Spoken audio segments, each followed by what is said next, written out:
వ్యతిరేక దినోత్సవం జరుపుకుంటున్నాము. ఎందుకనగా ఆ అనుభవం తీరత్తు ఆ రెండు పట్టణాల్లో దాదాపుగా మరి లక్షలలో ప్రజలు చనిపోవడము, లక్షల్లో ప్రజలు ఆ గామా రేషన్స్కి ఆ రేడియేషన్స్కి బలైపోయి అవయవాలు లేని వారిగా మిగిలిపోవడం జరిగింది.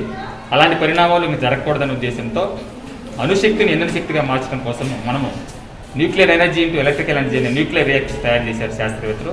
అలా అణుశక్తే కాదు, ఏ రకమైన శాస్త్రవేత్తలు తయారు చేసిన పరికరాలు, పరిశోధనలు, పద్ధతులు కానివ్వండి, ప్రిన్సిపల్స్ అన్నీ కూడా ప్రపంచ దేశంలోని ప్రజలందరి అవసరాలను తీర్చే విధంగా ఉండాలనే ఉద్దేశంతో ఇలాంటి కార్యక్రమం నిర్వహిస్తున్నాము. ఈ వ్యతిరేక దినోత్సవం పురస్కరించుకొని మరి అనేక సంవత్సరాల్లో ర్యాలీస్ని మనం అనేక కండక్ట్ చేసుకున్నాము. కానీ ఇవాళ కోవిడ్ సందర్భంగా మరి గ్రీన్ ఏరియా ఉన్నటువంటి పిల్లలు, గ్రీన్ జోన్లో పిల్లలతోటి కొన్ని డ్రాయింగ్ షీట్స్ మాత్రం ప్రదర్శించింది ఇవాళ.